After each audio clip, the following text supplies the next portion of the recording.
chlorine antiseptic, Listerine toothpaste, and prophylactic toothbrushes present America's favorite family comedy, The Adventures of Ozzie and Harriet, starring the entire Nelson family.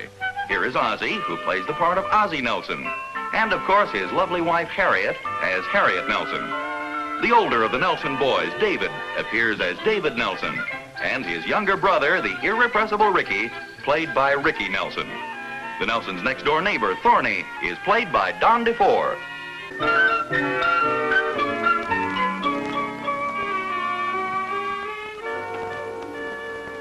Man is a confused animal.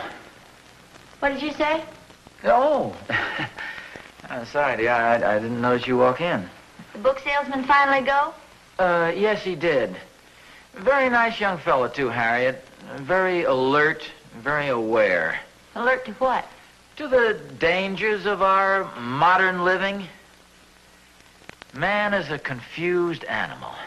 Just doesn't know how to live anymore. How about women? Yeah, the same thing. We rush through life helter-skelter, missing half of the important things. You take me, for instance. We have hundreds of fine books around the house here. I don't even know the titles of half of them. Just picked up this little booklet here. Looks mighty interesting. The Romance of Dirt. Where do we get this? Came with a vacuum cleaner. You see, it's different now than it was in the old days. In the old days, people used to take time out to reflect a little bit. They'd get out under a big tree and browse and commune with nature and think things over. Nowadays, man has lost his intellectual curiosity. It's just as I said before. Man is a confused animal. I thought the book salesman said that. Well, yes, he did, but it's very true, Harriet. You take even in reading, for instance, the kids of nowadays. What chance do they get to become acquainted with really good literature? I mean, they spend their time reading comic books, they look at television, they watch moving pictures, they listen to radio. It's no wonder they're confused. Hi, Thorny. Oh, hi, Oz. Where you been keeping yourself all day? Oh, just browsing through a few books. Ah. You know, Oz, we should do more of this these days. Oh, you're so right, Thorny. It's a dangerous age we're living in. Not like the old days. You know, man had more intellectual curiosity in those days. He learned things for himself. But, gee, nowadays, well, he's a confused animal. Evidently stopped by your house, too, huh? Yeah. You know, there's an awful lot of truth in what this guy says, Thorny. I mean, after all, it is a dangerous age we're living in, especially for the kids. I mean, they don't have the advantage of the good, solid, old-fashioned literature that we used to have. Boy, Oz, you're right as rain. Moby Dick, Ivanhoe, Lady of the Lake, poems of Keats, Shelley, Byron. Delightful. Yeah, nowadays the kids have comic books, they have television, they have radio, all those things to keep their minds off the good, solid, old-fashioned stuff. I remember when I was a kid, I used to lie in bed with that flashlight under the blanket. Oh, the hours I spent reading Treasure Island. Oh, really, Oz? Gee, that was my favorite book. No kidding. Yeah, the Rover boys at Treasure Island. I'm talking about the old classic, Robert Louis Stevenson's Treasure Island. Oh, besides, the Rover boys never went to Treasure Island. Oh, no, wait a minute, Oz, you're wrong there. The father got lost there, remember? He was looking for the treasure and... No, Thorny. I've read every Rover boy book. You've got it confused with Africa. Don't you remember? And besides, it wasn't the father. It was Uncle Randolph. And don't you remember the old sea captain had this mysterious map? Oh, wait a minute, Oz. You're getting all mixed up. Uncle Randolph was back in New York State putting the squeeze on Josiah Crabtree after the squabble about Sam Baxter. Sam Baxter was Dan Baxter, the son of Arnold Baxter, the town scoundrel. Okay, Sam. Yeah, what's the difference? Anyway, it was Arnold who gummed up the Treasure Island expedition. Thorny, It wasn't Treasure Island, it was Africa. And besides, Arnold happened to be in jail at the time. He was Jail? Now listen to me, will you? He was doing a 6-month stretch because he tried to boil Dick, the fun-loving Rover, in hot tar. It was one of my favorite chapters. Fun-loving Dick. Oh, now that goes to show you how much you know about it. Sam was a fun-loving Rover. Dick was the elder Rover, engaged to the widow Stanhope's beautiful daughter, Dora. Well, you may be right there. But the Rover boys never went to Treasure Island. You've got it confused with their expedition to Africa. Treasure Island. Africa. Treasure Island. Africa. Treasure Africa. Island.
If they've got the Rover Boys books. Yes, I know they have. I phoned the librarian. Under an assumed name, of course. Rover Boys on land and sea. Rover Boys in Mexico. The Rover Boys at Treasure Island. Where? No. If you see the Rover Boys in Africa, let me know.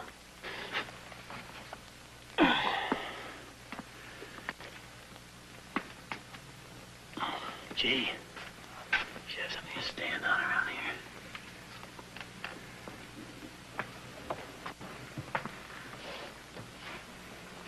Yeah, this ought to do it.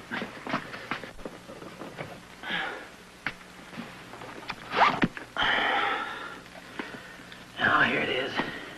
Here, give it to me. I'll have the librarian check it out. Okay. And meanwhile, I'll take back this 250-pound encyclopedia, whatever it is.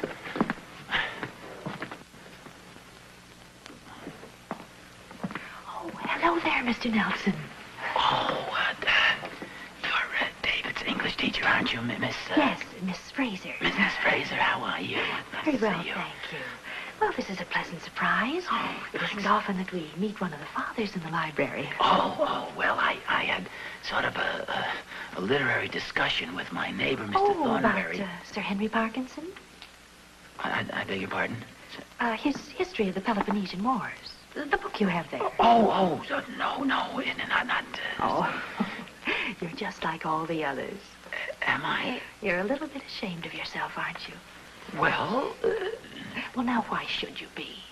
no, I don't think you understand. I think if you have an honest intellectual curiosity, you should be proud of it, not ashamed. Now, you're obviously interested in Greek history. Why not admit it? Oh, well, yes, naturally, everybody's interested in Greek history, but actually, you see, I just came down to do a little research. Of course, you wanted to brush up a little. Yes. Well, I must admit I'm a little rusty on the Peloponnesian Wars myself. That's How long since understandable. you've read it? It's been quite a while. I bet you haven't opened it since college. Maybe even longer than that. The main thing is that you still have the interest. You know, that's what true intellectual curiosity gives us, Mr. Nelson. The hungry mind. Sure. I need arrangements. Hello, Miss Fraser. Hello, Mrs. Nelson. How are you? I was just complimenting your husband on his intellectual curiosity. Yes, thanks. Harriet, pardon me, Miss Fraser. If we hurry along, we have a few errands to do. Do you want to take your book?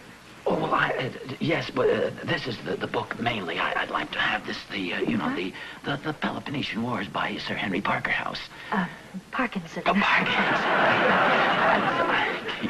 Well, I'll go along first, Harriet. I want to get the car out of the Parker house. Goodbye, Mr. Nelson. Bye-bye. Goodbye, Mrs. Nelson. Goodbye, Miss Fraser.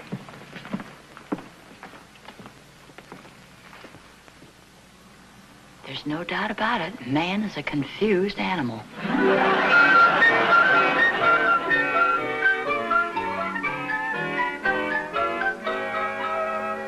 Listen to this, Harriet. The causes of the Peloponnesian Wars are understandably complex in that Patadea, a Dorian town on the western promontory of Thrace, was induced to revolt with the support of the Macedonian king Perdiccas, formerly an Athenian ally. Imagine that. Yeah. Hello? Mr. Nelson, Yes? this is Miss Fraser. Oh, hello, Miss Fraser. What's on your mind? Well, we've scheduled a PTA discussion tomorrow night at the school on proper books for school children. We thought you might like to appear on the panel with us. Oh, well, I'd be delighted to, Miss Fraser. Oh, good. I was a little afraid, of course, that you might find the subject sort of elementary. Well, of course, it's not my specialty exactly, like Sir Henry. Oh, yes, I know. That's why we had the subject changed. What's that? We're going to discuss the Peloponnesian Wars. I don't think I got that quite clearly. I said we're going to discuss the Peloponnesian Wars. When I told the committee that you were especially interested in Greek history, they simply wouldn't hear of anything else. Oh, well, Miss Fraser, this might be a good time to let you in on a little sort of a joke. Oh, no. Mr. Nelson, you can't get out of it. We're depending on you. With your vast knowledge of the subject, it's going to be an exciting evening. Yeah, especially when you throw me out of the auditorium. We won't feel too bad if you outshine us. No, you don't understand. I understand that modesty must be overcome by firmness. We'll expect you at the school tomorrow night at 8:30. Goodbye, Mr. Nelson. But... What's the matter, dear? You look like you've been hit by a rock. Where are you going? I think I'll go up to my room and have a good cry.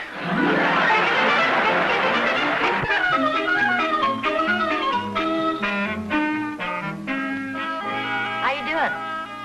Oh, not too bad.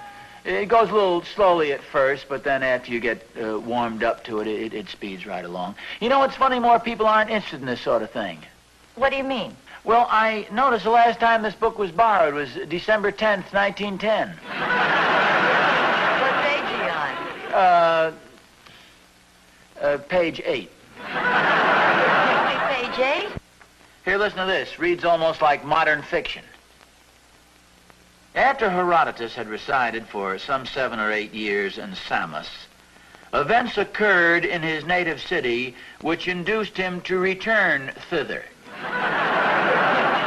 The tyranny of Lygidamus had gone from bad to worse, and at last he was expelled. You know, now, stuff like that, you just can't put the book down.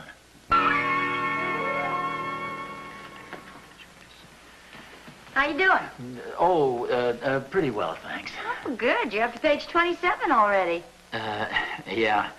I got kind of a break, though. I just ran into 15 pages of maps.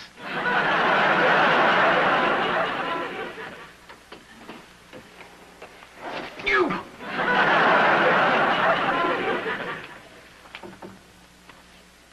So the Spartans sent to Athens no formal declaration of war, but rather sought to create some specious casus belli. Harriet, would you mind answering the doorbell, please? Intending to inflame the existing hostilities against Pericles in Athens by implicating him in the curse pronounced on the murder. Harriet, Dr. Thornberry, please. Ozzie, it's Thorny. Where's my colleague, my fellow scholar? Oh, I'm here in the dining room, Thorny. Greetings, Professor. What are you doing over here this hour of the night? Never let it be said Thornberry didn't come prepared. We got to bone up, Oz, burn the midnight oil. Well, what do you got here? What have I got here? Well, now, that's a fine question to ask after you roped me in on the discussion. I cleaned the entire shelf of the library, Oz. All 8 copies. 8 copies of what? Well, the Rover Boys. The Rover Boys? Oh, sure. Miss Fraser called me and asked if I'd like to join in. Well, you mean to say the discussion is about the Rover Boys? Harriet, for goodness sakes. Here I'm studying this whole big Pelopon. Thorny, do you remember exactly what Miss Fraser said to you on the phone? Why, certainly. She said Oz was conducting a discussion on the Rover Boys and She would I like... said Rover Boys? Well, maybe she didn't exactly say Rover Boys, but she said the book I was discussing with Mr. Nelson this afternoon. Now, what else could it be? Thorny, sit down for a moment. What's the matter? You tell him, dear. I'll make some fresh coffee. Thorny, my fine old gray-headed friend. I don't have gray hairs. You will. What do you know about the Peloponnesian Wars? I have the layman's knowledge. Absolutely nothing. What's this got to do with the Rover Boys? Thorny, hold on to your hat. The discussion tomorrow night is about the Peloponnesian Wars. Oh, now, wait a minute, Oz. How can anybody say Peloponnesian into one phone and have it come out the other phone, the Rover Boys? Thorny, relax, will you? You're getting panicky. Now, all we have to do is just read through these 4 delightful volumes. So just lean back, take your coat off, and let's get to work. The eye drops are right over there on the buffet.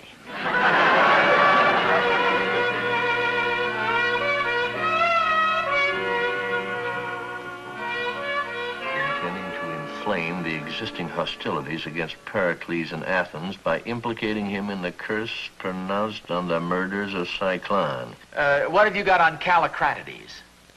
Yeah, here we are. Mm-hmm. Born in Volume 2, died in Volume 4.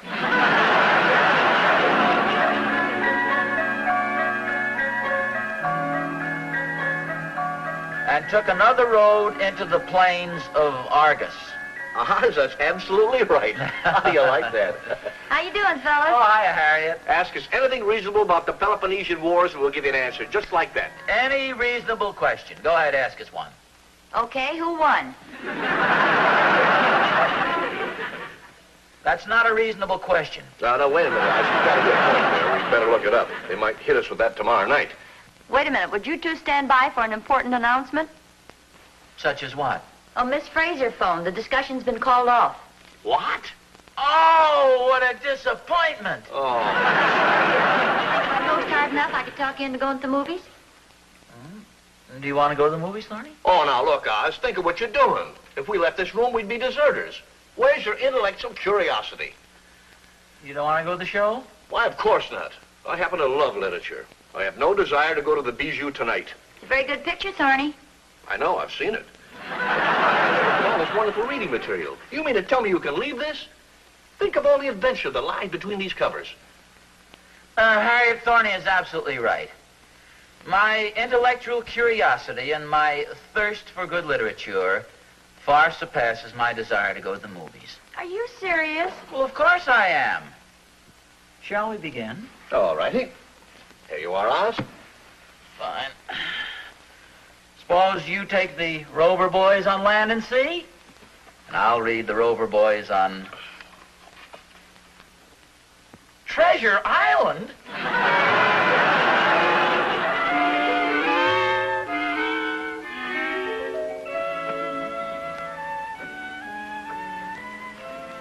Ozzie, you're just coming to bed? Oh, I'm sorry, I didn't mean to wake you.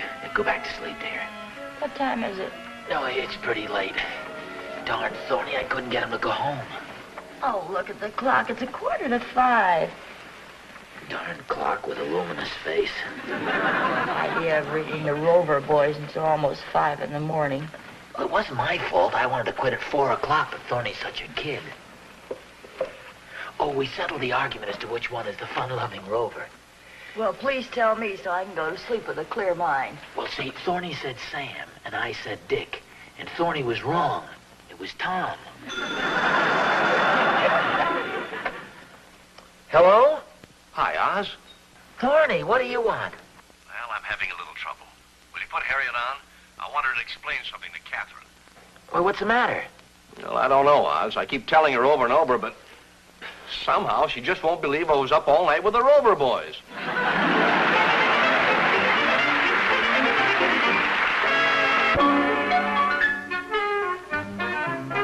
Oh, Harriet, look what just arrived by special messenger. The story of Aristotle. Well, nice. And look at the card that came with it.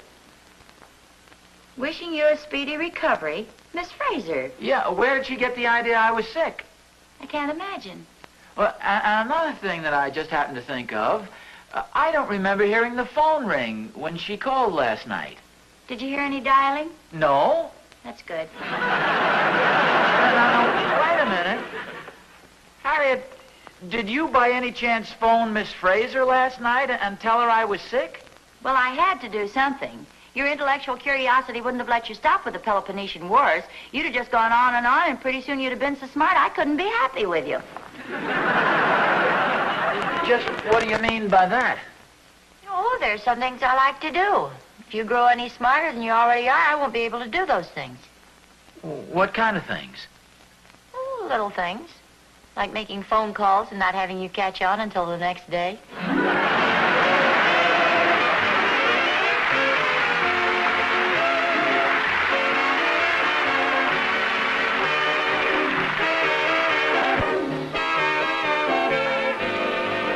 Miss Fraser was played by Paula Winslow.